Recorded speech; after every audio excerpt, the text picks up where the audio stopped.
Puji Bapak ya, kita akan buka kitab Ibrani ya. Ibrani pasal keempat kita akan baca ayat 12 sampai ke 16 ya. Kita akan membaca bersama-sama semua ayat-ayat ini. Dan supaya bacaannya sama, kita akan baca sesuai dengan apa yang tertulis di depan ya. Ibrani 4 ayat 12 sampai 16. Kita baca bersama 3, 4.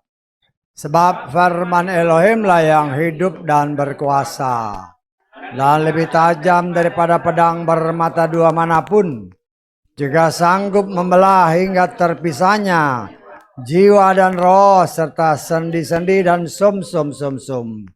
Bahkan sanggup membedakan pikiran-pikiran dan niat-niat hati. Dan tidak ada malu yang tersembunyi di hadapannya. Sebaliknya, segala sesuatu telanjang dan terbuka di mata Dia, yang kepadanya ada pertanggungjawaban kita.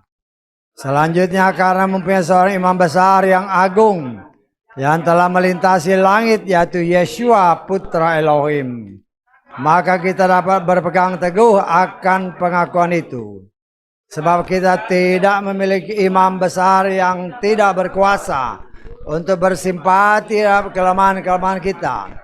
Sebaliknya, yang telah dicobai dalam segala hal, sesuai dengan rupa kita, dengan tanpa dosa. Sebab itu kita dapat menghampiri tahta anugerah dengan keyakinan, supaya kita dapat menerima rahmat dan dapat menemukan anugerah untuk pertolongan yang tepat waktu. Haleluya. Puji Bapak Yahweh, kita bersyukur ya. Firman Tuhan sangat luar biasa. Kita terus-menerus diingatkan. Karena firman itulah yang sesungguhnya dapat menyelamatkan kita ya. Karena itu kita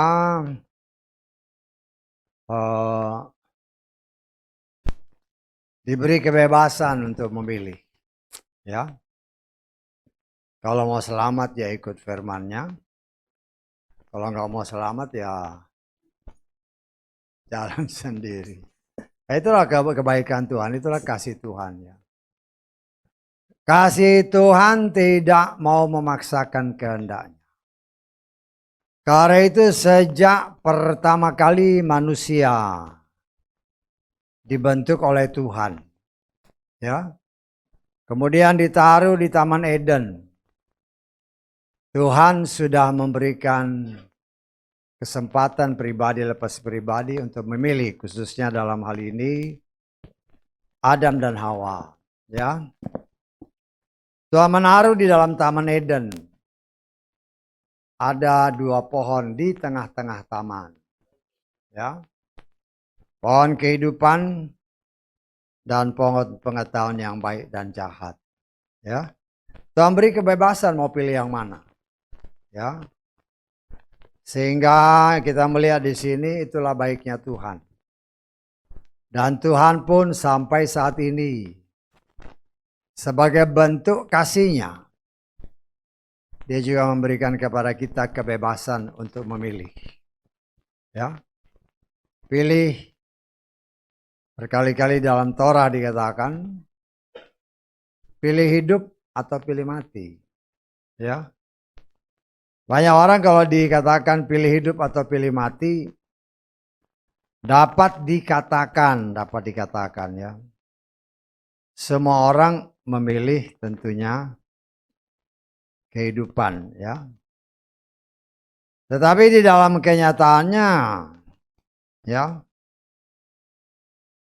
dalam kenyataan memang milih hidup, tetapi jalan hidupnya tidak menuju kepada kehidupan. Saya tanggap ya. Orang milih hidup, saya mau hidup kekal, mau hidup selamanya. Tetapi dalam kenyataan, dalam menjalani kehidupannya, dia tidak berjalan dalam jalan yang menuju kepada kehidupan. Tetapi jalan menuju jalan kematian ya. Karena itu ya kita sebagai anak-anak Tuhan senantiasa diingatkan. Ya kita baca aja lah ya. Kita baca kitab Ulangan pasal ke-30. Kita baca mulai ayat 11 lah ya. 11 sampai ya kalau nanti sedih di rumah sudah baca semua. Sampai tadi kita baca sampai ayat 16 dulu lah ya. Kita lihat ya. Ayat 11 sampai ke 16. Ulangan pasal 30. Perhatikan kata-katanya baik-baik ya. Sehingga kita ngerti. Ya kita ngerti. Karena seringkali orang baca sih baca. Tapi kalau ditanya habis itu apa yang kau baca? Apa ya? Apa ya? Ya apa? Sebab perintah ini yang aku perintahkan pada hari ini, perhatikan. Tidaklah terlalu sulit bagimu ataupun terlalu jauh. Nah, ini Tuhan yang ngomong ya. Tuhan itu setia kepada janji, kalau dia bilang nggak sulit ya nggak sulit. Dan tidak terlalu jauh. Ya. Dia tidak berada di langit sehingga dikatakan siapa yang dapat naik ke langit bagi kita. Maka biarlah dia mengambilnya bagi kita. Dan biarlah dia membuat kita mendengarkannya dan biarlah kita melakukannya. Dia tidak berada di seberang laut sehingga dikatakan siapa yang dapat menyeberang ke seberang laut bagi kita. Maka biarlah dia mengambilnya bagi kita dan biarlah dia membuat kita mendengarkannya dan biarlah kita melakukannya. Ya. Sebab firman itu sangat dekat denganmu, di dalam mulutmu dan di dalam hatimu untuk melakukannya. Perhatikan ayat 15 ya. Lihatlah, aku memperhadapkan kepadamu pada hari ini kehidupan dan keberuntungan, kematian dan kecelakaan. Yang pada hari ini kau perintahkan kepadamu untuk mengasihi Yahweh Elohimmu, untuk berjalan dalam jalan-jalannya, dan untuk memelihara perintah-perintahnya, ketetapan-ketetapannya, peraturan-peraturannya, dan engkau akan hidup. Ya, dan bertambah banyak, dan Yahweh Elohim akan memberkati engkau di negeri yang kau masuki di sana untuk memilikinya. Tuhan secara langsung berbicara kepada Mose. Ya, Mose menyampaikannya kepada bangsa Israel. Ya, walaupun pada awalnya kan sebenarnya Tuhan berkehendak untuk berbicara langsung dengan bangsa ini kan. Tetapi kita sudah belajar ya sebelumnya betapa mereka ini ya orang-orang Israel dia ngomong kan rencananya kan Tuhan pengennya ngomong langsung kan. Masih ingat nggak? Sebelum si Mose naik ke gunung untuk berbicara dengan Tuhan menerima perintah-perintah itu. Ya. Tuhan membuat berbagai macam tanda-tanda, mujizat, kilat, segala macam. Membuat bangsa ini gemetar. Karena ketakutan, akhirnya mereka ngomong, kamu ajalah yang ngomong sama Tuhan. Masih ingat? Ya kita lihat ya. Kita lihat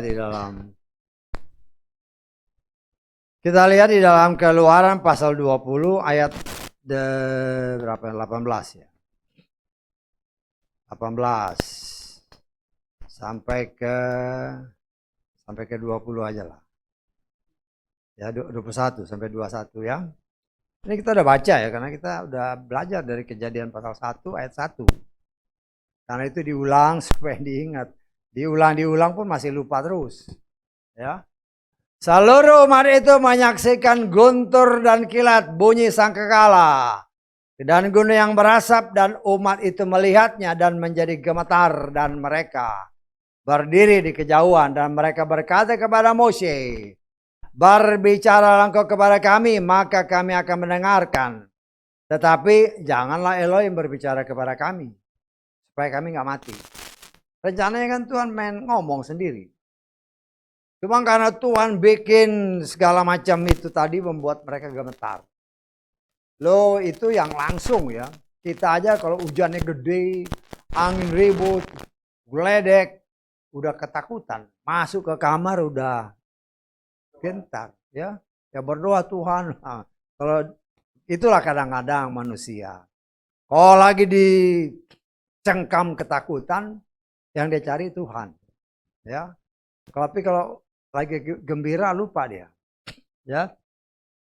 Lalu berbicara Mose kepada umat, janganlah takut sebab Elohim telah datang dengan maksud untuk membuktikan kamu dan dengan maksud agar rasa takut akan dia padamu supaya kamu tidak berdosa dan umat itu berdiri dari kejauhan. Tapi Mose menghampiri awan yang tebal tempat di mana Elohim berada. Ya. Artinya pada awalnya Tuhan pengennya ngomong langsung face to face dengan bangsa ini. Tetapi ketika bangsa ini mendengar kilat sambar menyambar, asap, guntur dan segala macam, kegentaran luar biasa. Untuk memperlihatkan kepada bangsa ini bahwa Yahweh Elohim leluhur mereka adalah Elohim yang maha kuasa. Ya. Tapi itulah manusia. Ketika dihadapan langsung, wah gemetar. Ya. Ketika menjauh mulai kelihatan aslinya. Ya. Ini kan nanti nggak lama kan kita sudah belajar ini kan. Ketika Mose naik ke atas gunung 40 hari 40 malam. Setan mendapatkan celah. Mulai berbisik kepada masing-masing orang Israel. Ya. Dan kita harus ingat ya bahwa ketika bangsa ini keluar dari tanah Mesir, itu tidak murni orang Israel. Ada suku-suku lain, bangsa-bangsa lain yang mengikut. Nah itulah setan biasanya. Ya. Nebengnya nempel terus kayak perangko. Ya, untuk mendekati orang pilihan, mulai berbisik-bisik, memanasi orang-orang pilihan. Orang pilihan karena tidak berjaga-jaga, sangat mudah untuk dikompori. Ya, sehingga akhirnya mereka berbuat dosa.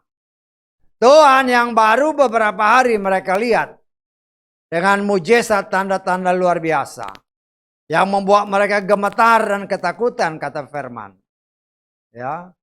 Tetapi ketika Mose pergi, seolah-olah sunyi senyap.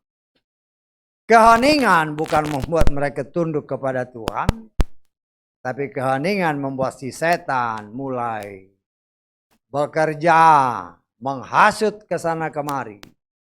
Sehingga akhirnya bangsa ini yang tadinya gemetar ketakutan, melihat apa yang Tuhan buat, toh akhirnya bisa meninggalkan apa yang mereka sudah percaya. Ya, akhirnya membuat patung berhala. Ya, karena itu saudaraku yang dikasihi oleh Bapa Yahweh, Tuhan tahu karakter manusia. Setelah mereka ya hidup di dalam diberikan kesempatan oleh Tuhan sejak di Taman Eden untuk memilih, mau pilih hidup, mau pilih mati. Ya. Kita harus ingat ya, cara Tuhan. Yeshua adalah pohon kehidupan. Akulah jalan, kebenaran dan hidup. Jadi jangan membayangkan bahwa ya di Taman Eden itu pohon kehidupan dengan segala macam buahnya yang banyak dibayangkan oleh orang-orang. Bahkan saya pernah dengar ada banyak pelayan-pelayan, oh ini buahnya kayak buah apel. Waduh, kasihan amat. Ya. Karena buah itu adalah buah kehidupan. Ya. Dan jangan mengira bahwa saya menafsirkan ya, bahwa pohon itu masih ada. Ya, karena pohon itu adalah Yeshua. Ya. Dan kita sebagaimana apa yang tertulis dalam kitab Wahyu, supaya kita ingat aja ya. Kita ingat bahwa ketika manusia jatuh dalam dosa, ya, manusia jatuh dalam dosa, kan jelas kan Taman Eden itu ada 4 sungai kan, ada sungai Tigris, sungai Efrat, sungai Gihon, sama Tisra, kan ada di sono tuh, di daerah ya Mesopotamia, Irak situ kan, ya. Dan artinya barang itu masih ada, sungai itu masih ada. Tetapi kita melihat di sini, ketika dia dijaga oleh malaikat, seolah-olah hilang. Ya, seolah-olah hilang. Tapi saya, dalam hati saya, dia itu masih ada di situ. Hanya kita nggak lihat. Ya, kenapa nggak lihat? Karena mata kita berdosa. Ya. Dan ya, karena saya bisa membuktikan ada tertulis. Kita baca di dalam kitab Wahyu. Pasal kedua. Ayat ke-7. Ini gereja pertama ya. Siapa yang mempunyai telinga, biarlah dia mendengarkan apa yang Roh katakan kepada gereja-gereja. Bagi dia yang menang, perhatikan, aku akan berikan kepadanya makan dari apa? Pohon kehidupan yang ada di mana? Di tengah-tengah Firdaus Elohim. Ini firman. Jadi kita bisa menafsirkan bahwa barang-barang itu masih ada. Tetapi karena mata manusia berdosa, ya nggak lihat, tertutup, ya, tertutup. Dan bisa aja kita menafsirkan, boleh kan nafsir. Karena nanti kan sebagaimana apa yang Tuhan katakan kepada Bapak Abraham, ya, semua tanah yang pernah dia pijak, mulai dari tanah leluhurnya di daerah Ur Kasdim sana, Mesopotamia sana, sampai ke daerah Mesir di bawah, itu akan menjadi miliknya. Akan menjadi milik atau keturunan daripada Bapak Abraham. Ya. Dan berdasarkan firman Tuhan, Raja segala raja Yeshua Tuhan kita akan bertahta di Yerusalem. Ya. Ya bisa aja ketika itu nanti, kita kan 1000 tahun nanti kemungkinan besar di sana. Ya. Kalau nanti saudara baca kitab Sakaria kan, kitab Sakaria itu jelas. Orang yang tidak datang ke Yerusalem merayakan Sukkot itu akan dihukum oleh Tuhan. Nah, kita mengimani bahwa itu yang saya katakan itu bukan asal ngomong ya, nanti saudara baca di dalam kitab Sakaria pasal 12, pasal 12, pasal 13, pasal 14. Itu kan ya itu kita baca aja lah ya. Supaya karena saya kadang-kadang merasa yakin juga banyak orang yang jarang baca akan apa yang dikatakan di situ ya. Kita baca ayat ke Sakaria pasal ke-14. Ayat kan tadi kita bilang hari raya Sukkot ya. Jadi kita baca ayat 16 saja, tapi saudara baca semua ya. Karena itu mengasihkan karena kejadian Sakaria 12, 13, 14 ya. Itu semua berbicara tentang hal-hal yang sekarang ini sedang mulai terwujud. Ya, sedang mulai terwujud. Kita baca dulu ayat 16. Ya. Kemudian akan terjadi bahwa setiap orang yang ketinggalan dari segala bangsa yang datang melawan Yerusalem, mereka akan datang dari tahun ke tahun untuk bersujud kepada Raja Yahweh Sebaot. Untuk apa? Mereka hari Sukkot. Ya. Di mana? Di Yerusalem. Ya. Kita lihat ayat ke atasnya juga. Kita baca atau kita baca sedikit lagi ya. Di ayat kedua. Kalau saudara baca ini tentang peperangan di Israel ya, Yerusalem. Aku akan mengumpulkan semua bangsa kemana? Ke Yerusalem. Untuk apa? Untuk perang. Sekarang kan mereka sedang mulai kumpul-kumpul. Kita sudah belajar di kutip-kutip sedikit-sedikit lah dari Kitab Wahyu pasal 16 di mana bangsa ini ya banyak di Kitab Wahyu kan sudah mulai muncul-muncul. Ya. Kalau saudara mendengar berita-berita, oh Israel dikeroyok, nggak usah heran. Karena nanti memang semua bangsa akan mengeroyok dia. Ya. Kita sudah baca kan jumlahnya kan, 200 juta. Indonesia tentaranya cuma berapa? Cuma 1 juta, nggak sampai kali. Tetapi kalau ini kan firman, saya hanya mengandalkan firman. Yang akan menyerang Yerusalem itu 200 juta. Karena pada saat itu berdasarkan firman Tuhan, sungai Efrat dibuat kering sama Tuhan. Kan sering kali dulu, oh ini akhir zaman, kata orang-orang seberang. Kenapa? Sungai Efrat kering. Mereka nggak ngerti. Kalau kita jelas, ayat-ayatnya ada, kita sudah baca itu. Ya. Dan di sini kita melihat supaya kita juga jangan heran. Karena nanti Yerusalem itu harus dikepung. Harus. Ya, karena bangsa ini kalau dia nggak lihat mujizat, nggak bakal percaya.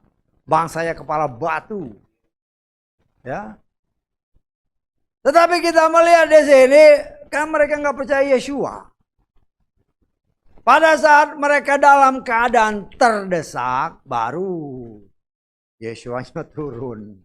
Baru dia aku ya. Kita lihat lagi lah ayat ketiganya kita baca, ayat ketiga tadi. Saudara, maksud saya supaya saudara baca-baca sedikit ya. Karena itu banyak di kitab hampir semua kitab-kitab Nabi. Hampir semua kitab yang kita namakan Perjanjian Lama itu berbicara tentang bangsa Israel. Ya. Dan ya kita lihat di sini. Lalu Yahweh akan keluar dan dia akan terlibat perang dengan bangsa-bangsa. Bapak Yahweh sendiri yang berperang. Kenapa? Karena Yesaya dikepung. Dan itu harus terjadi. Ya. Seperti waktu dia terlibat perang pada hari pertempuran. Pada hari itu kakinya akan berkejaya di Bukit Zaitun yang terletak di depan Yerusalem. Dari sebelah timur dan Bukit Zaitun terbelah menjadi dua. Timur ke barat, satu lembah yang sangat besar. Setengah dari bukit bergeser ke utara, setengah lagi ke selatan. Kalau baca saudara baca ini, aduh luar biasa. Ya, Tuhan sendiri sudah menjejakkan kakinya, baru bangsa ini percaya. Inilah juru selamat. Sampai sekarang kan mereka nggak percaya Yeshua, sebagian besar. Ya, tapi di sini kita lihat ini bagian-bagian daripada firman, di mana pada akhir zaman ini semuanya sedang mulai digenapi. Ya kalau saudara dengar-dengar komen di media-media kan, waduh, Israel diserang dari sini. Duh, kau usah heran. Karena yang nyerang itu nanti 200 juta. 200 juta. Saudara bisa, kita coba bayangin lah 200 juta. Ya, Jakarta aja nih penduduknya berapa sekarang? Paling 14 juta kan? Jakarta. Kalau diisi semua 200 juta, Jakarta penuh. Bahkan nggak bisa nampung. Jabodetabek mungkin. Ya. Loh Yerusalem cuman segitu. Didudukin 200 juta. Tetapi Tuhan mau kasih lihat bahwa apa yang sudah dia nubuatkan itu pasti terjadi. Banyak orang yang tidak menyadari kecuali orang-orang yang mempelajari firman.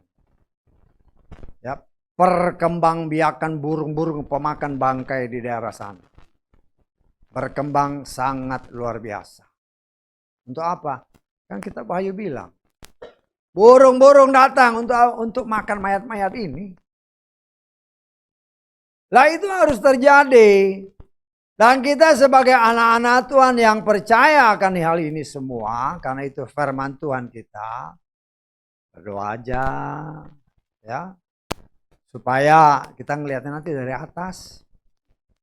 Kita ngelihatnya dari atas, waduh begini rupanya, ya. Dan untuk bisa naik ke atas itu, ya sama seperti balon lah. Balon itu kalau dibebanin dengan barang berat, nggak bakal naik dia.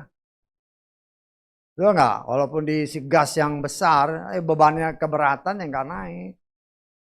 Nah, beban ini harus diputus. Tak. Hubungan antara balon dengan dunia harus dikat. Demikian juga hidup saudara dan saya yang dipenuhi dengan firman dan Roh Kudus. Ya. Harus bisa membebaskan diri dari keterikatan, ketergantungan dengan dunia. Ya bukan berarti kita pergi dari dunia ini, tidak. Tetapi segala sesuatu ya, segala sesuatu ya kita baca aja lah ya. Karena kita harus bebas dari dunia. Ada ayatnya soalnya ya, kita lihat ya. 1 Korintus pasal ke-5. Kita baca ayat 9 dan 10. Ayat 11 lah ya. Aku menulis dalam sebuah surat kepada kamu agar kamu tidak bergaul dengan orang-orang cabul. Perhatikan ayat 10. Tetapi bukan sama sekali dengan semua orang cabul di dunia ini. Atau dengan orang-orang tamak. Atau dengan orang-orang yang memeras. Atau dengan para penyembah berhala. Sebab jika demikian, kamu harus keluar dari dunia ini. Namun sekarang, aku telah menulis kepada kamu agar tidak bergaul jika seseorang yang disebut saudara itu orang cabul, orang tamak, penyembah berhala, pencerca, pemabuk, pemeras. Dengan orang seperti itu jangan makan bersama dia. Tuhan memberikan batasan-batasan melalui firman-Nya. Tetapi kan itu terserah kita. Ya. Tuhan bilang jangan. Nah, kadang-kadang ya itu. Sok menutupi, kan kita harus saling mengasihi. Ya saling mengasihi, tapi ada batasnya. Ya. Kita mengasihi semua orang. Itu perintah Tuhan. Tapi kelakuan mereka yang tidak benar, itu harus kita jauhi. Supaya kita jangan tercemar. Firman Tuhan yang saudara dan tadi sama-sama kita baca, itu sangat jelas. Kita mungkin tidak semuanya punya pedang. Pisau punya kan? Betul nggak? Punya pisau kan di rumah kan? Ibu-ibu kan? Tajam nggak pisaunya? Tajam. Kalau kena gores sakit, berdarah biasanya. Ya. Dan firman Tuhan yang dikatakan, yang kita baca tadi, jelas dikatakan, firman itu lebih tajam dari pedang bermata dua manapun juga. Pedang bermata dua dimanapun juga, dia lebih tajam. Ya. Saudara pernah lihat orang-orang yang chef-chef itu kan, yang tukang-tukang masak itu. Potong daging, ya macam daging lembu, daging kambing, daging ikan, tipis sekali. Untuk bisa motong itu, pisaunya harus tajam sekali. Bahkan saya pernah dengar seorang chef ditanya, kamu kalau ngasah pisau berapa lama? 1 jam. Saya nggak pernah ngasah pisau 1 jam. Pernah ngasah pisau 1 jam, tapi yang saya asah ada 10 pisau. Beda kan? Kalau 1 pisau kau asah sampai 1 jam, betapa tajamnya pisau itu. Dan mereka tunjukkan, ini selembar kertas. Saudara tahu kan, kertas kalau dilempar kan layang-layang gini. Begitu kena pisaunya, putus, terbelah. Artinya bisa kita bayangkan betapa tajamnya pisau itu. Tetapi jelas dikatakan firman Tuhan itu lebih tajam daripada pedang bermata dua manapun.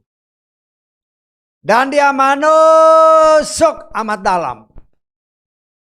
Dan dia sanggup memisahkan roh dan jiwa. Ya, berbicara sendi dan sumsum, berbicara tubuh. Manusia terdiri dari tubuh, roh dan jiwa. Tubuh, roh dan jiwa ini setelah manusia jatuh dalam dosa, semua tercemar. Semua tercemar dan semua harus dibersihkan. Ya. Dan Tuhan punya cara untuk membersihkannya dengan cara Tuhan. Dengan aturan Tuhan. Bukan aturan manusia, bukan aturan gereja. Ya. Tetapi dalam kenyataannya firman Tuhan begini, aturan gereja begini. Tinggal dipilih aja mau pilih yang mana. Karena aturan gereja saya berani jamin, ya. Aturan gereja tidak bisa menjamin engkau pasti selamat. Apalagi yang sudah dimasukin dengan doktrin-doktrin yang berasal dari kedagingan. Tetapi kalau aturan Tuhan, kalau kita taati, janjinya kita pasti selamat. Lah Tuhan ketika dia menyatakan hal ini kepada kita semua anak-anak Tuhan. Ya. Si seorang Yohanes Pembaptis. Dia diutus seperti yang tertulis dalam kitab Yesaya. Ketika ditanya, kamu ini siapa sih?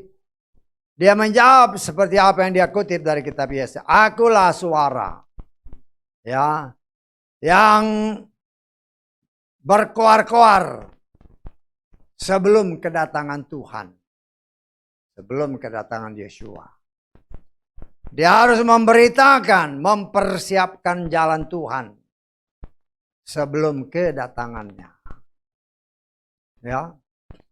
Dan dipercaya sebagaimana Yeshua sendiri berkata. Ya.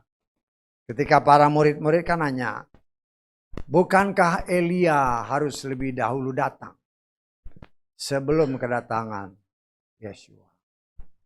Nah, tapi kan si Yeshua kan bilang, kalau engkau mau menerimanya, Yohanes Pembaptis itulah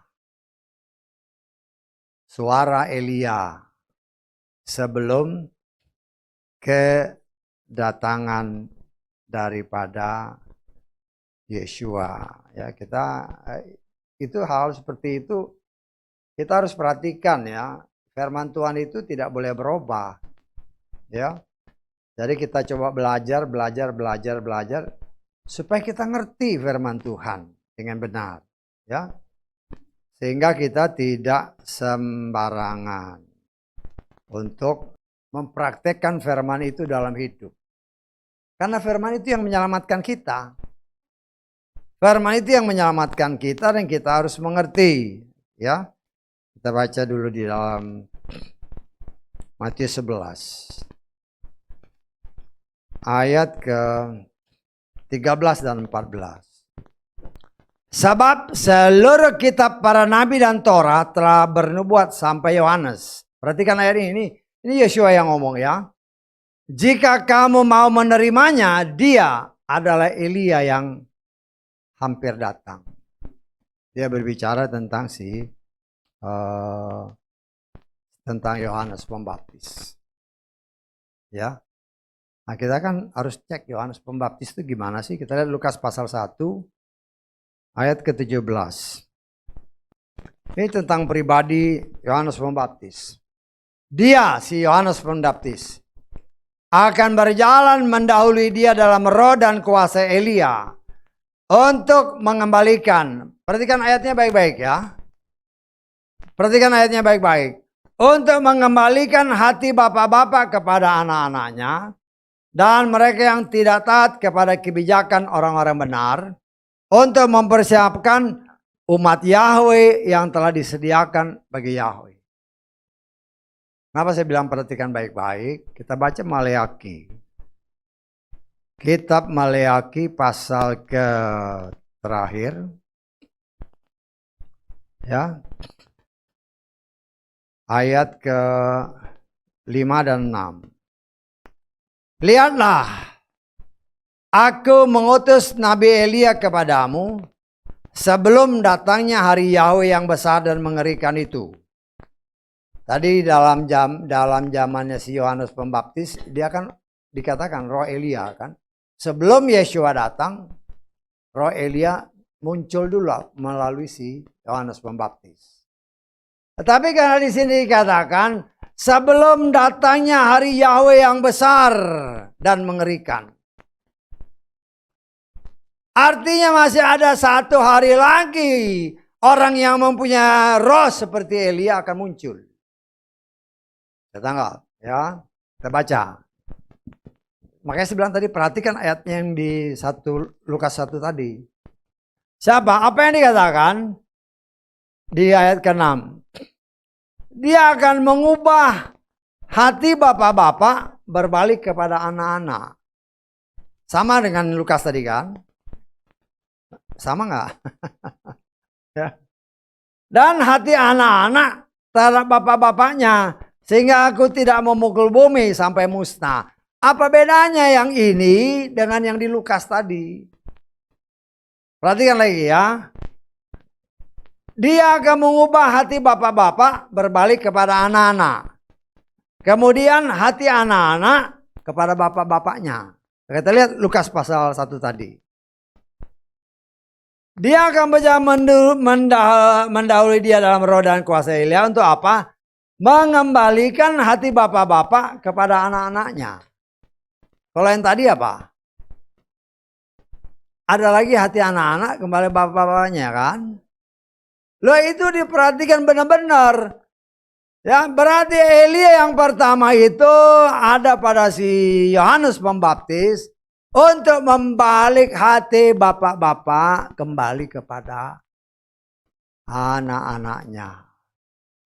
Membalik hati bapak bangsa Israel ini kembali kepada kebenaran firman yang sejati, memiliki hati yang tulus dan murni. Tetapi hati anak-anak kembali kepada bapak-bapaknya. Kalau saya boleh menafsirkan. Yang pertama tadi bapak kepada anak itu untuk bangsa Israel. Anak kepada bapak non-Israel kepada keselamatan yang datang dari bangsa Israel. Dan itu sekarang kan sedang terjadi. Bagi kita non-Yahudi atau tidak mempunyai DNA Yahudi, ya jangan ikut-ikutan kayak Yahudi. Gak bisa. Kan banyak orang bukan Yahudi tapi sok ke Yahudi-Yahudian. Kasihan amat. Ya. Gak bisa. Ya. Kita harus apa adanya kita. Karena yang namanya Yahudi itu adalah anak sulung. Dan kita yang non-Yahudi itu anak adopsi.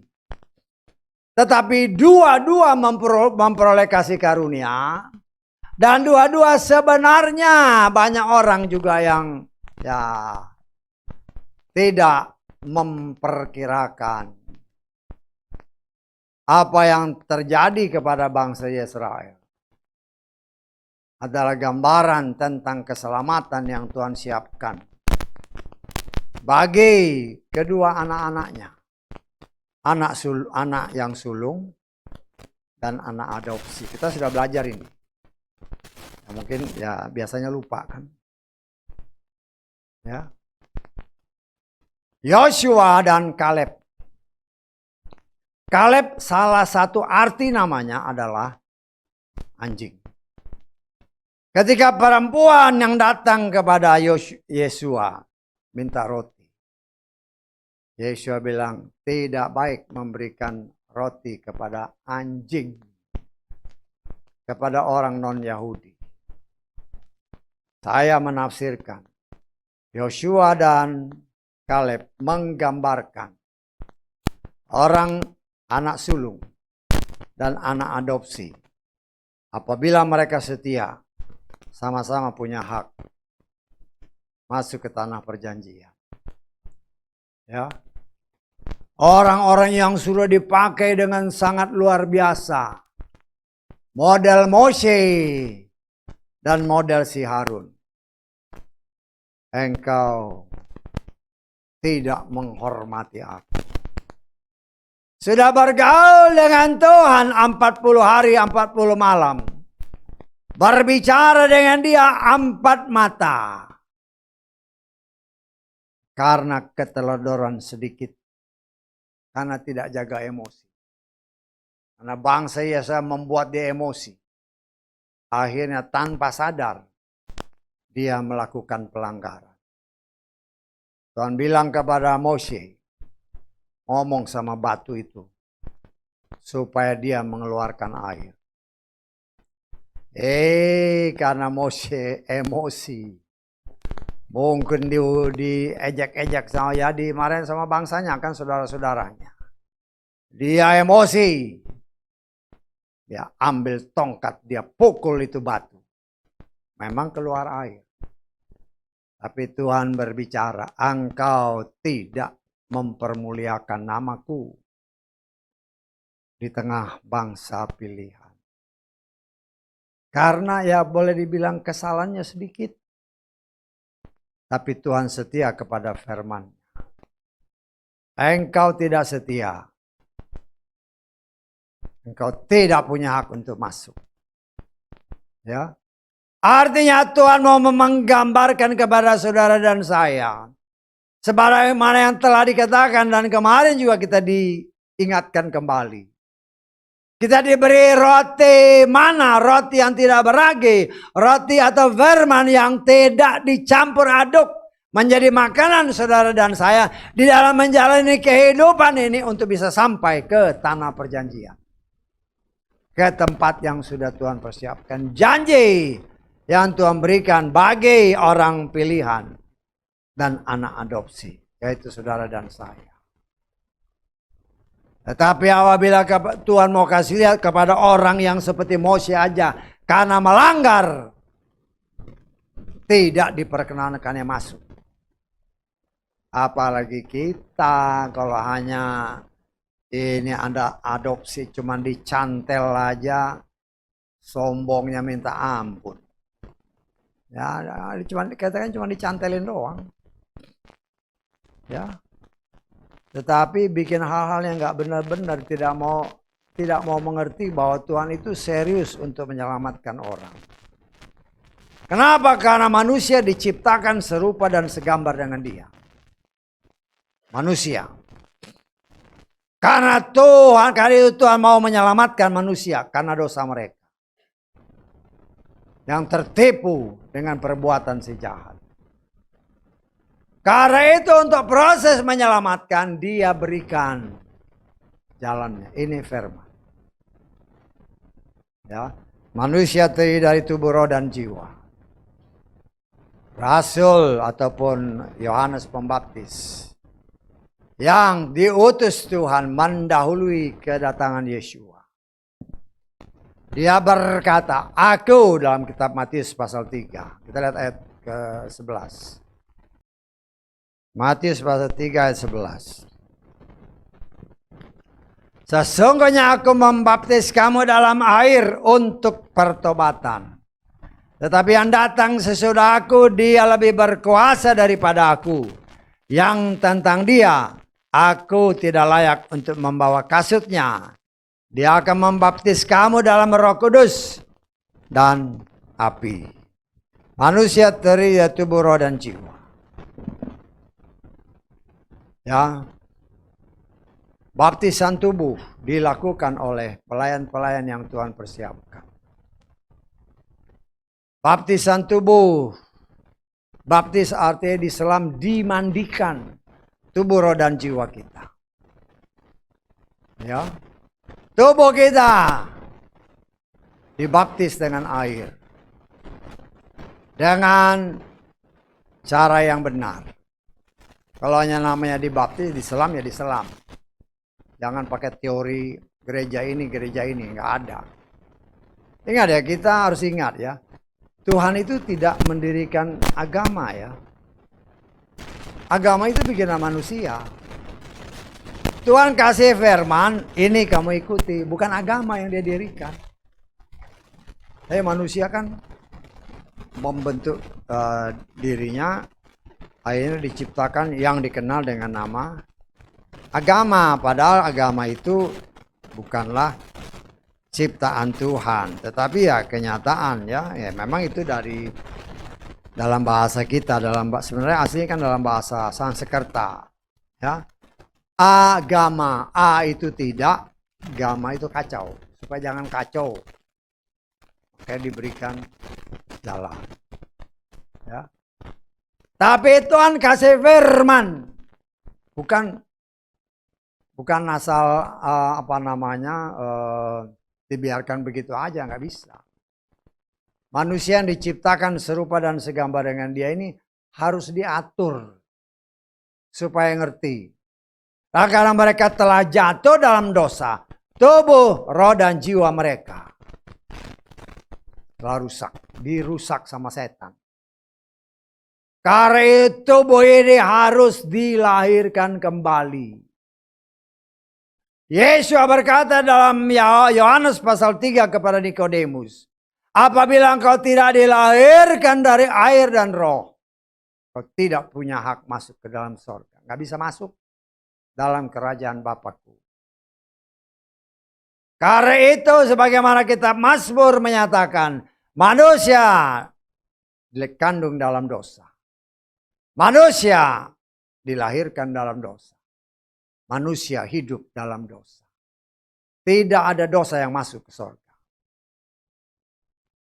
Karena itu manusia harus dilahirkan baru. Kita yang dilahirkan dari seorang ibu. Dengan kesadaran penuh ketika kita mendengar firman, engkau harus dilahirkan kembali. Ya. Karena itu dengan sukacita kita memberi diri. Menguburkan manusia lama kita melalui baptisan. Dikubur, bukan dikepret gitu, kepret gitu. Dikubur di selam. Ya, dikubur mati bersama Yesua melalui baptisan.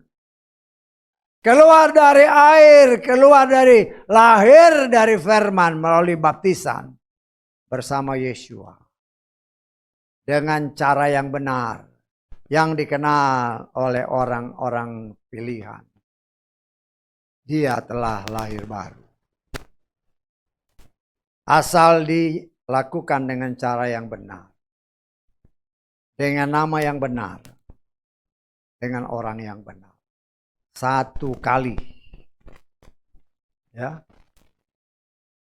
Ya saya, kalau secara ini dulu 3 kali baptisnya. Waktu masih bayi, itu baru bertaubat pertama.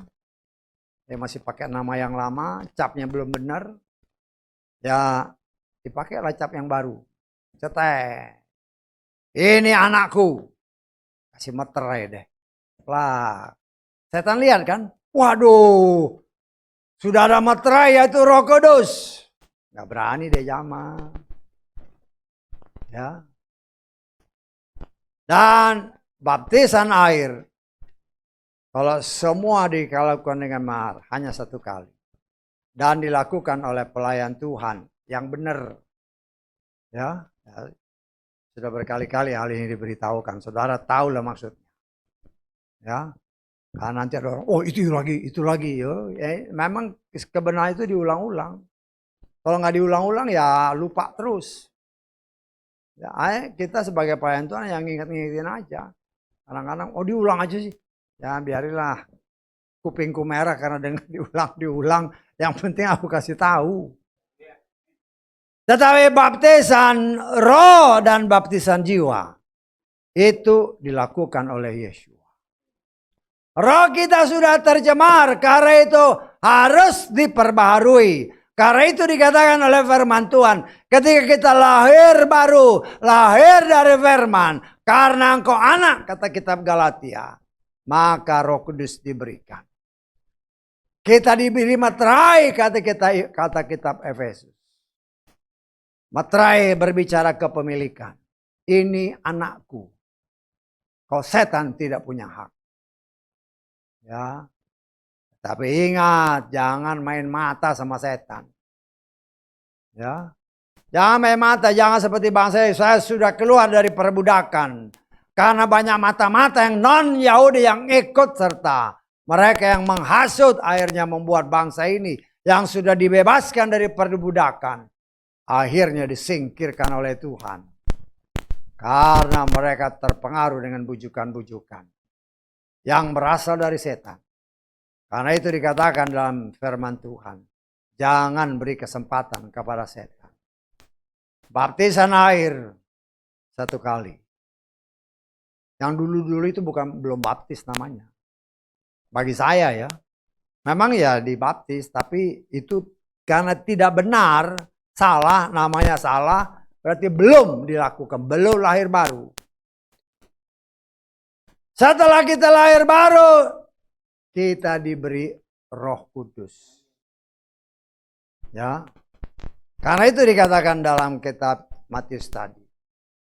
Tetapi dia yang datang kepadaku, dia akan membaptis kamu dengan Roh Kudus. Baptisan Roh Kudus 1 kali. Ya, dan yang baptis itu hanya Yesus.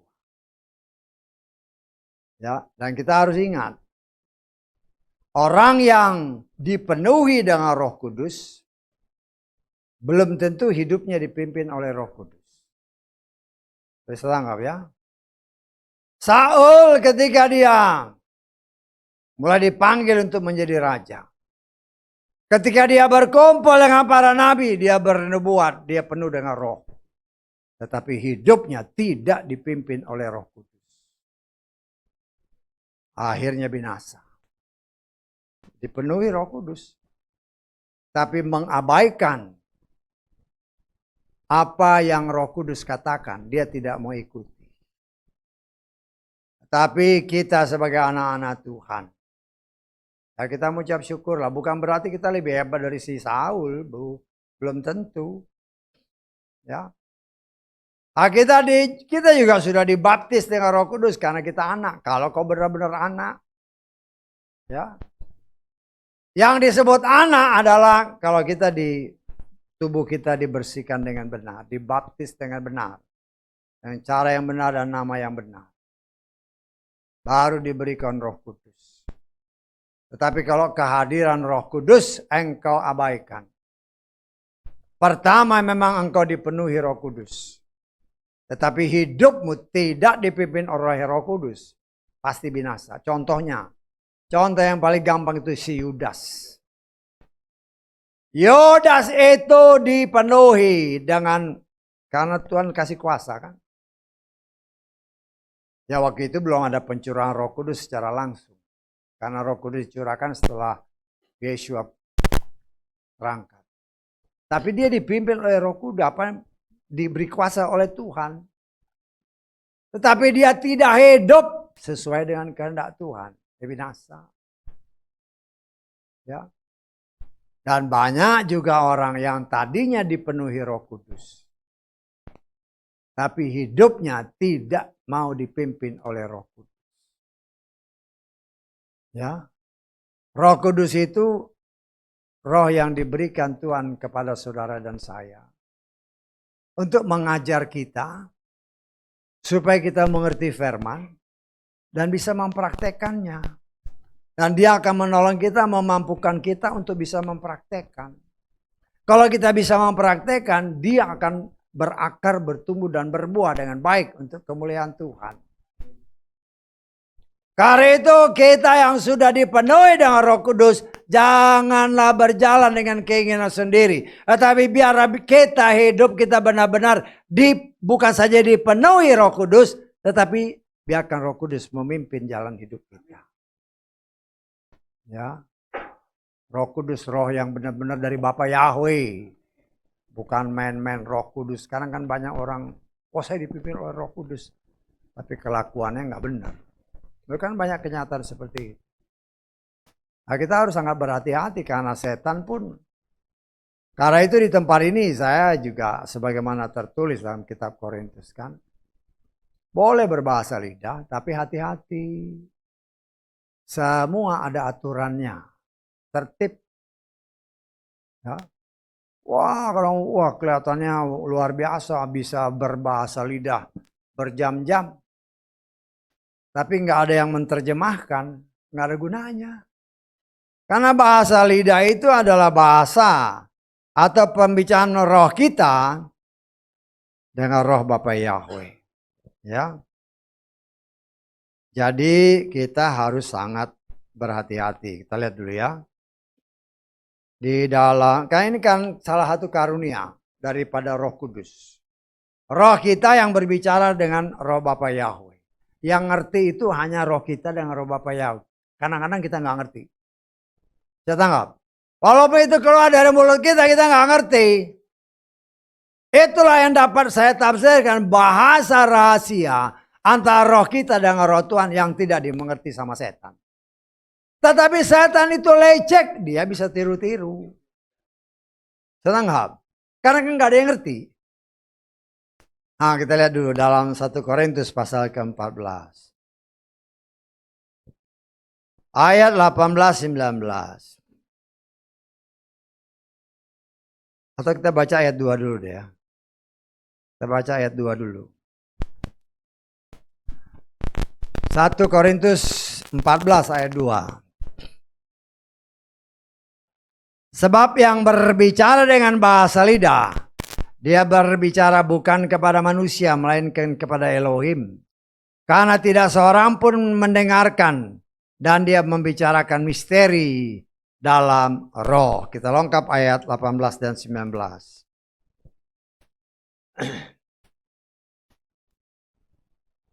Aku mengucap syukur kepada Elohimku, kata si Paulus, karena berbicara dengan bahasa lidah lebih daripada kamu semua. Perhatikan ayat 19.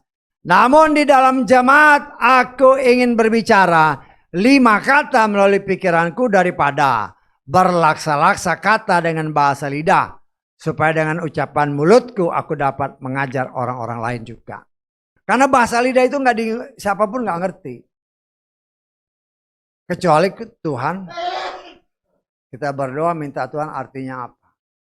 Paulus ingin menjelaskan kepada kita. Kita mungkin sudah dibaptis dengan Roh Kudus. Kita mempunyai karunia karena Roh Kudus termasuk berbahasa lidah. Tetapi ketika dalam pertemuan jemaat ya jangan salah lagi. Dalam pertemuan jemaat seperti ini, kalau engkau berbicara bahasa lidah dan engkau tidak bisa menafsirkannya, lebih baik sepatah 2 patah kata.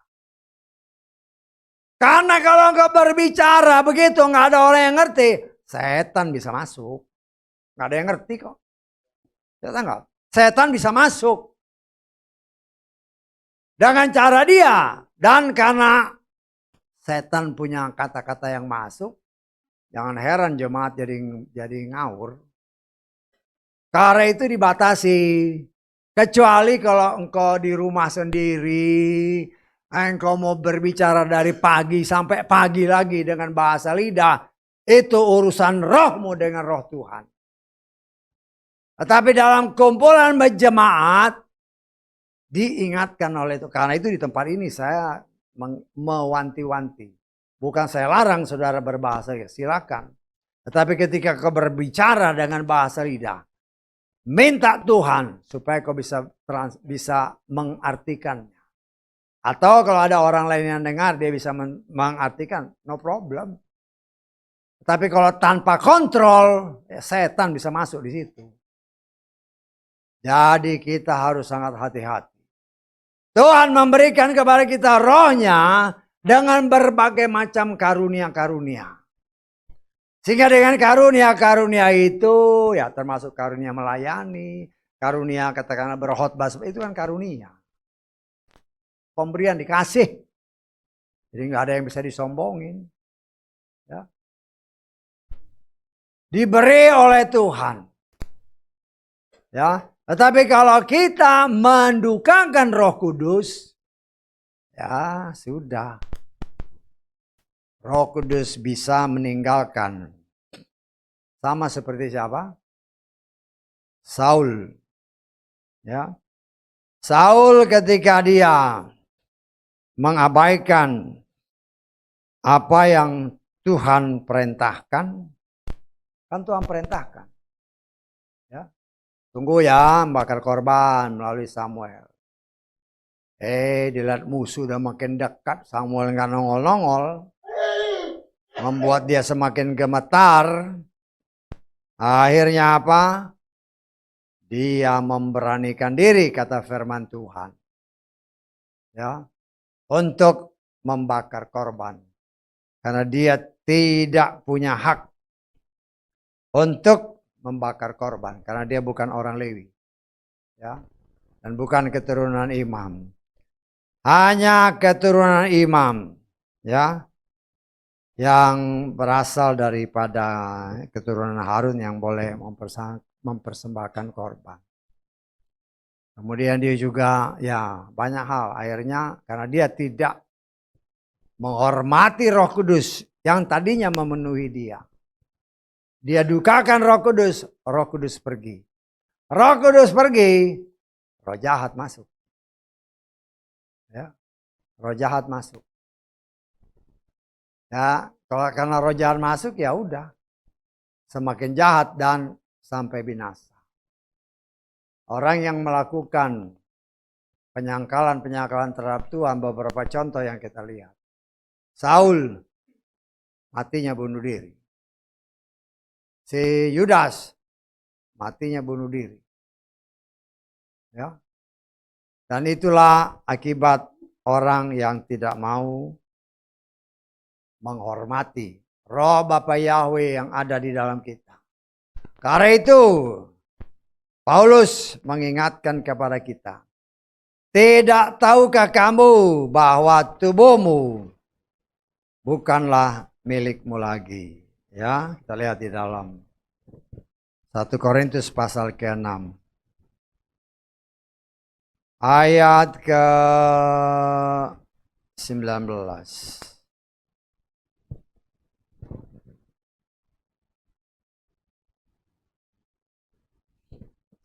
Atau tidak tahukah kamu bahwa tubuh kamu adalah tempat suci bagi Roh Kudus yang ada di dalam kamu, yang kamu peroleh dari Elohim, dan kamu bukanlah milik kamu sendiri.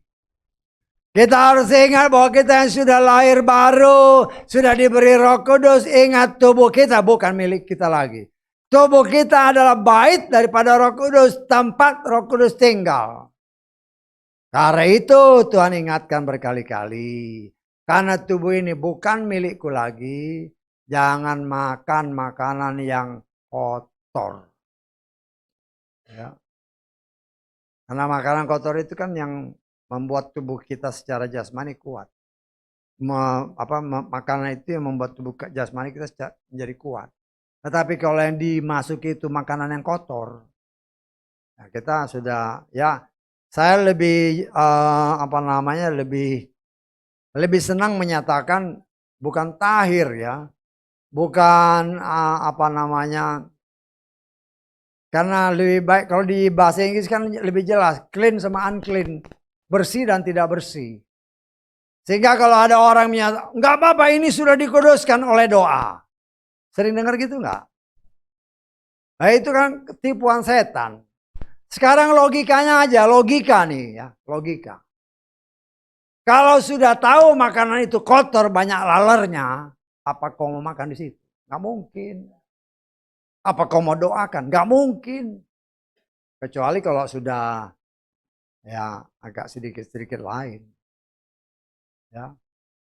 Lah kita jangan sampai ketipu karena ya banyak pelayan Tuhan. Nggak apa-apa, sudah saya doakan, sudah dikuduskan. Kok ngelawan Tuhan? Tuhan bilang ini kotor. Sudah tahu kotor kok kau doain. Nggak bisa, jangan bersilat kata di hadapan Tuhan. Tuhan tahu kelicikan manusia. Ya, ya memang Tuhan izinkan. Ya silakan, itulah baiknya Tuhan kan, silakan. Tuhan sudah bilang ini bersih, ini kotor. Tapi yang kotor itu enak Tuhan. Ya silakan. Tapi akibatnya kau terima. Karena yang kau lawan itu Tuhan. Dan kita harus ingat, tubuhmu itu bukan milik kita lagi. Milik Dia. Karena itu ya setelah kita mengenal, ya hati-hatilah makan. Ya lihat, ini bersih nggak? Nah, bersih bukan berarti ada laler apa enggak. Ini sesuai firman apa enggak. Gitu. Kalau sesuai ya makan. Karena tubuh ini harus kita pelihara. Karena tubuh ini adalah milik Dia. Ya. Baptisan roh 1 kali. Baptisan air 1 kali. Baptisan tubuh. Baptisan roh 1 kali. Ketika kita menjadi anak, maka dia memberikan kepada kita Roh Kudus. Dan baptisan jiwa, saya menafsirkan, itu baptisan seumur hidup kita. Baptisan jiwa adalah baptisan dengan firman. Firman itulah yang membersihkan jiwa saudara, kata, kita lihat Yakobus 1 ayat ke-21.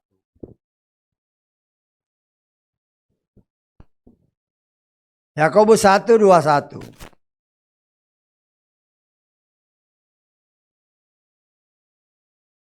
Sebab itu dengan menyingkirkan segala kotoran dan banyak kejahatan, terimalah dengan kelemah lembutan firman yang ditanam, yang dapat apa?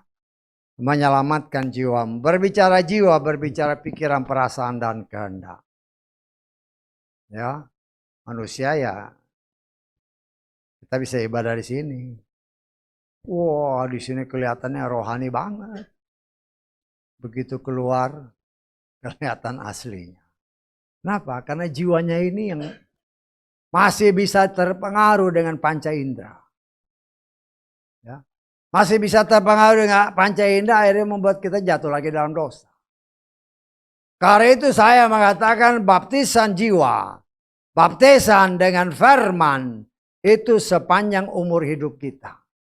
Jiwa kita terus menerus dibersihkan oleh firman yang lebih tajam daripada pedang bermata dua.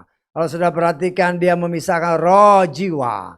Dia memisahkan juga sendi dan sumsum. Berbicara sendi dan sumsum. Berbicara tubuh, berbicara sendi adalah ya orang-orang yang sudah mulai 50-60 kan, aduh sakit nih sendinya. Ya. Berbicara sendi, berbicara hubungan antara dua, boleh dikatakan dua bagian tubuh. Ya, di mana di situ ada engsel, ada sendi-sendi. Ya, itu juga bisa berbicara hubungan antara kita dengan sesama. Kalau tidak di dalam Tuhan, ya di sini bisa senyum-senyum. Di luar sana, aduh, aku benci sama orang itu. Sudah. Berbicara sendi, berbicara sumsum, sumsum. Biasanya, setahu saya, ya, kalau orang sakit, biasanya diambil cek darahnya. Dan kalau dari darah dia nggak ketemu, biasa diambil sumsumnya. Karena karena darah itu berasal dibuat dari sumsum. Jadi untuk mengetahui penyakitnya, sumsumnya dicek. Artinya orang yang penyakitnya sudah parah, jiwanya ini yang susah untuk dirubah oleh firman. Bagi Tuhan memang tidak ada yang mustahil. Karena banyak firman Tuhan menyatakan, orang gila pun disembuhkan oleh Tuhan. Firman dapat melakukan segala sesuatu untuk memulihkan siapapun sesuai kehendak Tuhan. Karena itu kita belajar apabila kita mengerti. Apabila ketika kita ditusuk oleh firman. Karena Tuhan mau saudara dan saya, tubuh, roh dan jiwa kita benar-benar bersih dari segala pencemaran-pencemaran dunia. Memang sakit. Karena itu tadi saya katakan, pernah lihat pisau kan? Kena. Tadi saya, ada ibu-ibu tadi. Bu, kenapa itu tangannya dibungkus kan? Wah, ini kena air panas, berarti bukan pisau. Ya. Sakit buat daging. Kalau pisau itu nusuk. Ya. Kenapa ditusuk? Karena mau dibersihin. Kenapa dibersihin? Karena kotor. Kenapa kotor? Karena kita membiarkan diri kita dikotorkan kembali. Tapi karena kita sebagai umat pilihan Tuhan dan Tuhan sudah menetapkan waktunya sudah semakin dekat. Pembersihan demi pembersihan Tuhan kerjakan. Roh yang pernah Tuhan janjikan berdalam kitab Maleakhi tadi. Dia akan juga campur tangan dalam kehidupan. Memperbaiki hubungan anak dengan Bapa. Antara kita sebagai anak. Katakanlah anak adopsi. Tuhan mau kita benar-benar kenal. Berbicara Bapa, berbicara firman Tuhan yang murni. Firman yang dapat menyelamatkan kita. Ya, walaupun ya kita melihat tadi itu pun berbicara tentang ketika nanti Elia yang sungguh itu memang turun berdasarkan kitab Wahyu. Tetapi menjelang kedatangannya, ya, kita melihat roh Elia, roh yang pernah Tuhan berikan kepada Elia. Karena kita tahu roh yang diberikan kepada Elia membersihkan bangsa Israel dari roh-roh penyembahan berhala. Karena itu kita mengucap syukur apabila roh itu kembali dikobarkan pada akhir zaman menjelang kedatangan. Untuk memulihkan kembali anak-anak Tuhan. Supaya jadi seperti apa yang seharusnya. Ya, kalau engkau perempuan, jadilah perempuan. Jangan jadi yang lain. Ya. Memang zaman ini zaman Laodikia, zaman hak asasi, zaman kebebasan. Tetapi jangan kebablasan. Segala sesuatu itu diatur karena Tuhan mau memulihkan orang yang telah diciptakan serupa dengan segambar dan segambar dengan dia. Benar-benar kembali pulih. Seperti dahulu dia menciptakannya pertama kali. Kita sudah dicemarkan oleh perbuatan si setan. Tubuh roh dan jiwa kita yang kita terus-menerus dibersihkan. Karena itu ketika kita menghadapi pembersihan, memang sakit bagi daging. Tetapi di satu sisi yang lain kita melihat kenyataan membuktikan. Ketika manusia dalam kesulitan, khususnya orang yang menamakan diri orang percaya, dia selalu datang mendekat kepada Tuhan. Betul nggak? Ketika kau susah, ketika masalah, baru masuk kamar, nangis. Coba tiap hari seperti itu. Artinya berdoa setiap hari. Jangan hanya ada masalah baru nangis-nangis. Karena itu kadang kalau saya boleh tafsirkan. Kadang Tuhan izinkan permasalahan supaya kita lebih dekat dan semakin dekat dan menyatu dengan Dia. Melalui doa, melalui pujian, melalui penyembahan. Kita harus ingat bahwa Tuhan yang saudara dan saya sembah adalah Tuhan yang senang dipuji. Karena memang untuk itulah kita telah diciptakan. Dan kita sangat percaya apabila kita lakukan itu sebagaimana tertulis. Bukan sebagaimana kata gereja. Bukan sebagaimana kata pimpinan-pimpinan gereja. Tetapi sebagaimana tertulis. Kita belajar. Mencocokkan diri kita dengan apa yang tertulis. Jangan terbalik. Karena banyak orang bukan mencocokkan diri dengan firman. Tetapi minta supaya firman yang nyocokin diri dengan dia. Gak bisa. Gak bisa. Ya. Kalau kita datang rupanya ke toko-toko baju kan. Lalu kita nyari baju yang cocok dengan badan kita. Ya, ke toko ya. Kalau kau mau cari baju yang cocok dengan badan kita, ya pergilah ke tukang jahit supaya dijahitin. Tapi kalau kau pergi ke toko buku, ke toko pakaian, cocok, carilah pakaian yang memang cocok dengan tubuh kita. Jangan dibalik. Artinya tujuannya harus, kalau mau yang tepat, pakailah tukang jahit biar dijahitin. Tapi kalau engkau mau yang udah jadi, cari yang sudah yang ada yang dicocok dengan tubuh, jangan kau paksa. Firman Tuhan bagi semua orang itu cocok. Hanya masalahnya, apakah kita mau? Ya. Karena yang cocok berdasarkan firman Tuhan belum tentu cocok dengan hati kita. Betul nggak? Ya, Tuhan bilang, jangan makan babi ya. Wah, dulu kan kita makan babi. Waduh. Biasanya kan babi, sate babi, babi kecap segala macam. Udang segala macam. Sekarang Tuhan bilang, itu nggak bersih. Loh, Tuhan bilang nggak bersih. Pendeta, nggak apa-apa. Sudah saya doakan, udah kudus. Ya sudah, tinggal kau pilih yang mana. Mau pilih dia yang maha kuasa yang mengatakan itu, atau dia yang menjadi alat setan untuk membatalkan firman. Dan itulah banyak yang terjadi sekarang. Karena itu Yesua berkata, hati-hati, Hamasya palsu. Bagaimana kita tahu palsu? Ya, kepalsuan itu hanya dapat kita deteksi dengan apa yang tertulis. Bagaimana kita tahu yang tertulis? Ya baca. Baca. Kalau nggak baca nggak bisa. Ya. Baca.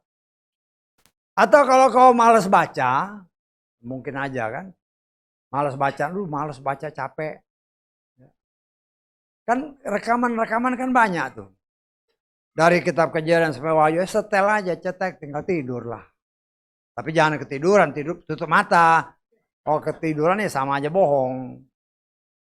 Kan kadang-kadang ada orang yang memang sakit, lama baca, susah baca. Bisa matanya sakit kan. Ya setel aja video, kaset gitu kan, dengar. Tapi jangan ketiduran. Ya, karena setan tidak mau kita baca firman. Karena kenyataan membuktikan, karena saya alami. Dulu kalau baca firman 5 menit saya udah ngantuk. Ya pengalaman saya. Saya dulu sering, ya seperti saya pernah sampaikan, baca Kopingo 24 jam bisa saya tahan. Baca, memang enak. Tapi begitu baca firman 5 menit, ya ngantuk. Setan tidak mau kita baca firman. Karena kalau kita tahu firman, mengerti firman, iman kita bertambah. Dia kata sepak. Karena itu mengertilah kehendak Tuhan. Tuhan mau saudara dan saya selamat. Tuhan berikan firman-Nya untuk membersihkan saudara dan saya. Tetapi yang menjadi masalah, banyak orang mau dibersihkan, dia ngeles terus. Nah, kalau ini ada kayu mau dibentuk sama pematung, memang kalau dia bisa ngomong, sakit, dibantuk, dipahat. Dan kalau dia lari-lari, lama bentuknya. Demikian juga kita. Kita mau dibentuk oleh firman, tapi lari melulu, alasan melulu. Nanti kalau ada masalah, baru kelihatannya, waduh, hebat banget. Nah itulah manusia. Karena itu kita sebagai anak-anak Tuhan. Ingat ya, apa yang tadi beberapa yang disingkapkan. Waktunya sudah sangat dekat.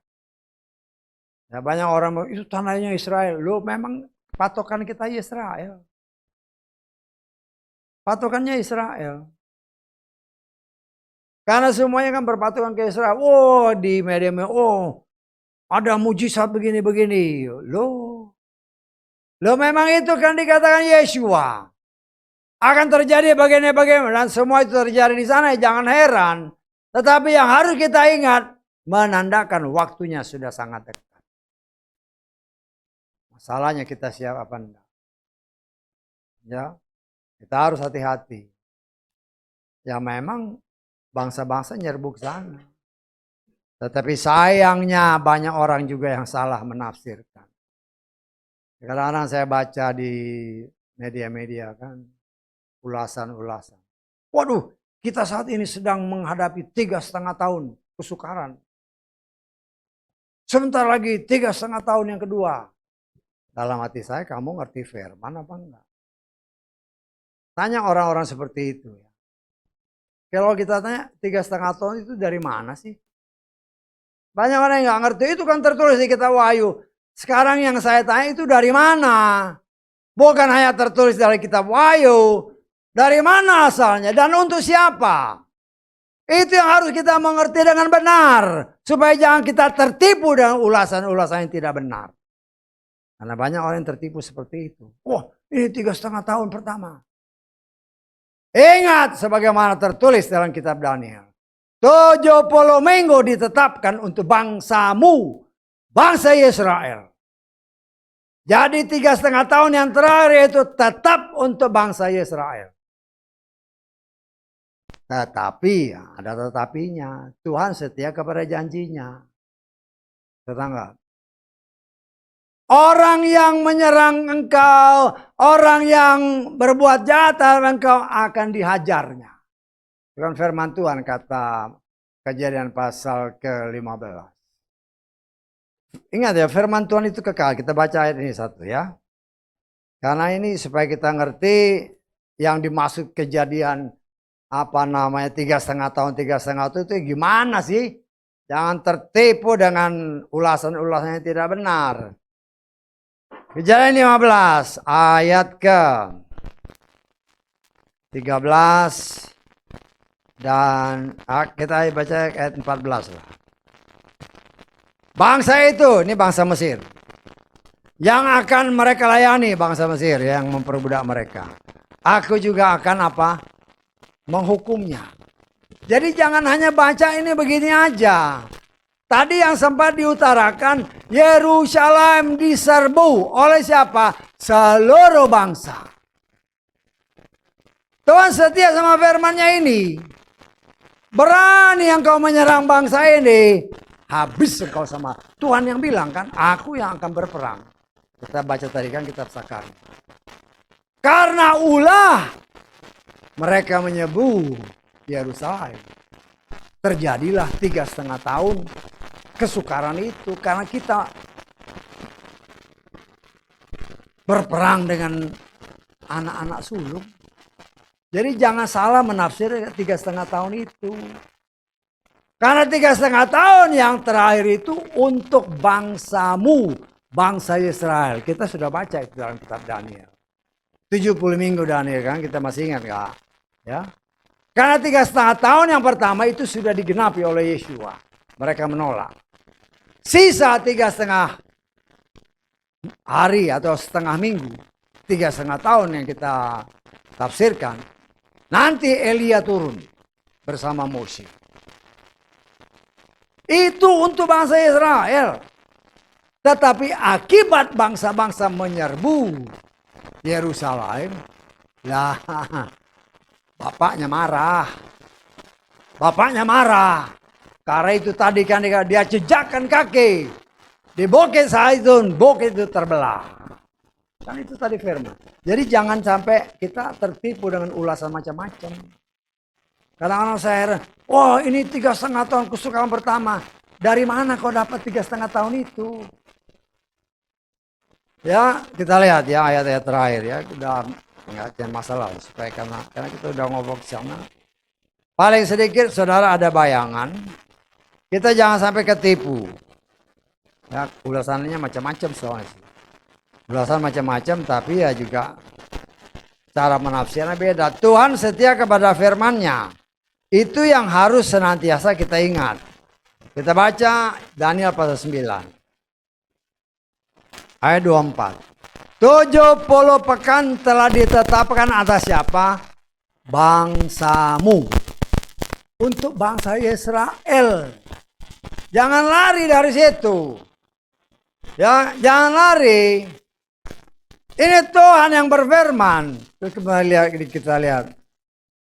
Atas kotamu yang kudus untuk banyak pelanggaran, untuk mengakhiri dosa, untuk menghapus kesalahan, untuk mendatangkan kebenaran. Terus yang kekal untuk memeteraikan penglihatan dan nubuatan, untuk mengurapi yang maha kudus. Ini berbicara Yeshua.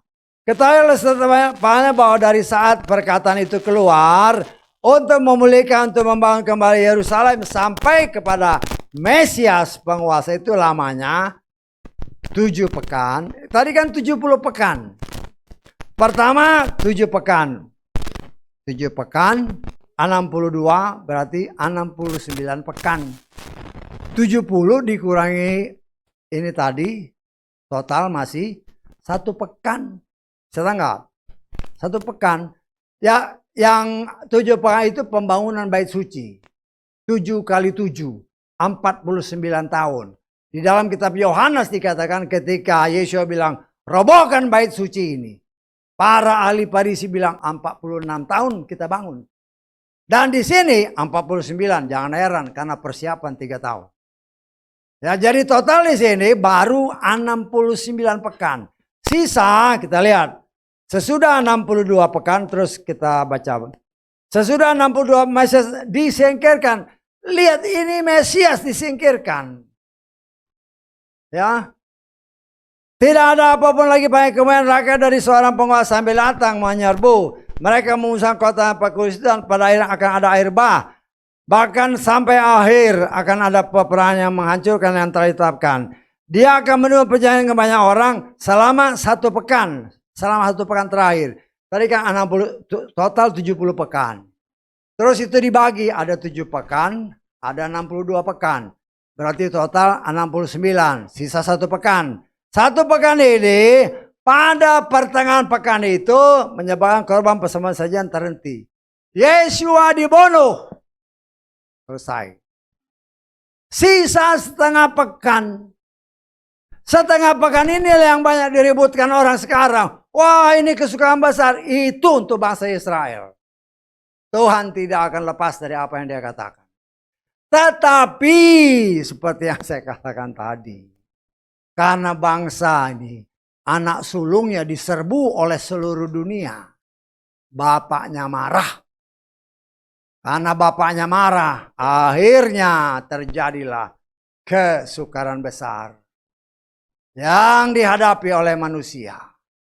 Jadi jangan sampai terbalik menafsirkan.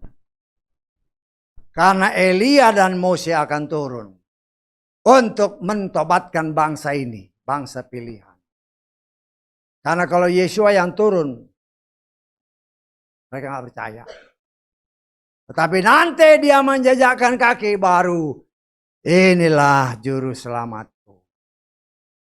Pedang terus bekerja membersihkan saudara dan saya. Ketika kita menerima, ketika kita ditusuk. Mengucap syukur Tuhan, terima kasih. Ya, Engkau sedang memulihkan aku. Karena itu ketika permasalahan pergumulan datang. Harus kita akui. Ketika hal itu Tuhan izinkan terjadi. Yang namanya orang percaya. Dia datang sama Tuhan. Tuhan tolong. Ya. Tuhan tidak menghendaki kita ditimpa masalah. Tetapi untuk lebih mendekatkan kita dengan dia. Seringkali dia berikan masalah. Dia izinkan masalah terjadi supaya kita dekat dengan dia. Mendekatlah kepada Tuhan. Kata kitab Yakobus. Supaya dia semakin juga mendekat dengan kita. Karena itu saudaraku yang dikasih oleh Bapak yang tadi kita baca dalam kitab Ibrani. Satu saat nanti kita akan mempertanggungjawabkan. Kan dalam Ibrani tadi kan. Semua telanjang. Tidak ada yang tersembunyi. Dan pada waktunya kita harus mempertanggungjawabkan. Semua apa yang telah kita buat. Ya, kita harus tidak ada yang tersembunyi. Ya, karena itu ketika kita harus berhadapan dengan Dia, kita ada Sang Juru Selamat yang berdiri. Ketika dibacakan, oh ini deretan apa yang dilakukan, yang tidak benar, maka pembela kita, saudara dan saya, yang bernama Yeshua HaMashiach. Dia akan bela, dikatakan. Mereka sudah minta ampun, ini sudah dibersihkan.